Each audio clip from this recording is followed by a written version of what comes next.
Bonjour tout le monde, je m'appelle aussi, je suis un thérapeute en réadaptation physique, je travaille avec AMS. Aujourd'hui, on va faire ensemble une démonstration d'un programme de Strength and Conditioning avec la clinique AMS. Avec notre premier client aujourd'hui, en fait, on va établir notre ligne de base. On va utiliser le test Coopers. Donc, c'est un test en fait scientifique qu'on peut utiliser pour définir en fait notre capacité vasculo-musculaire, surtout notre VO2 max. Donc c'est un test qui est très simple.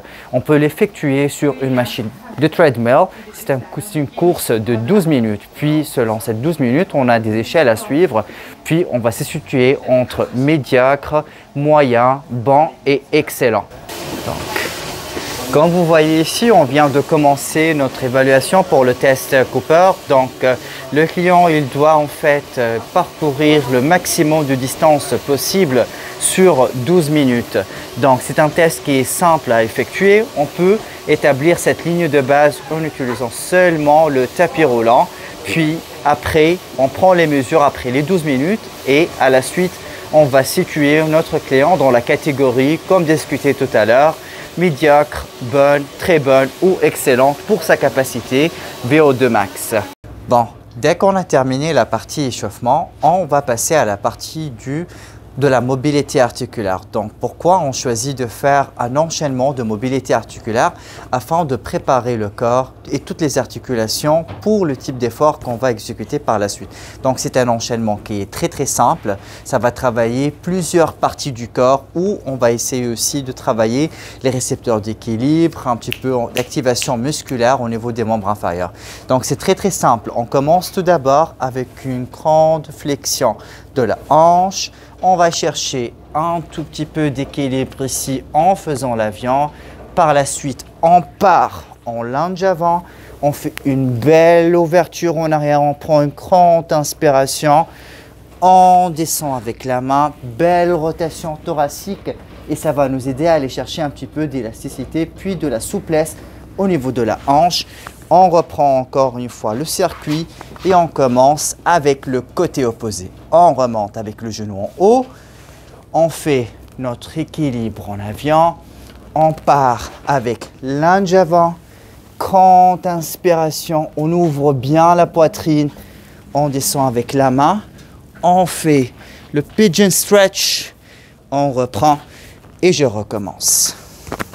Donc, l'entraînement qu'on a choisi de faire aujourd'hui, on a choisi de faire en fait un Tabata. Un Tabata, c'est un entraînement, comme vous allez le voir par la suite, qui est exigeant sur le plan physique et le mental.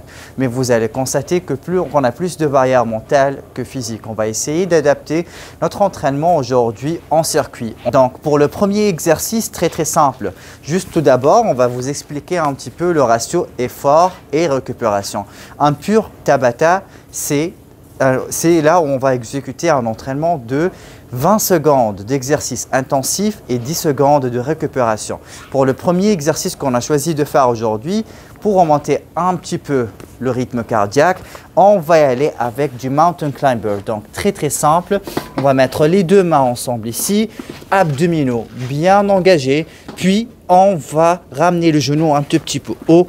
Très simple, soit d'une façon dynamique, soit d'une façon moins dynamique, un genou à la fois.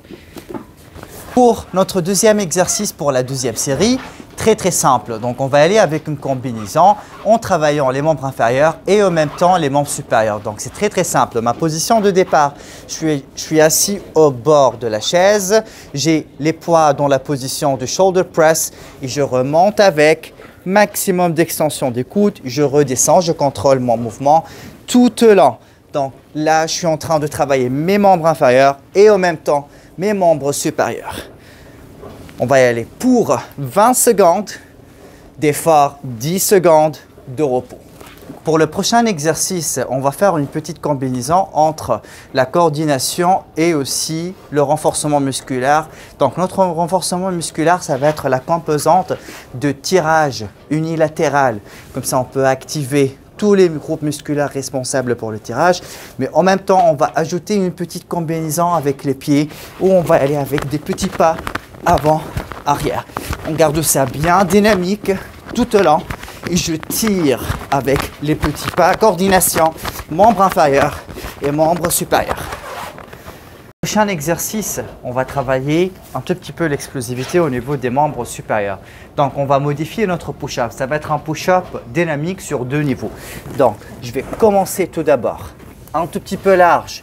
Donc, comme vous voyez, je suis là sur mes genoux. Comme ça, je peux garder plus de force au niveau des membres supérieurs. Donc, je vais descendre un petit peu. Hop, je remonte. Je fais un petit push-up court, un tout petit peu push-up large. Un push-up court, un push-up large.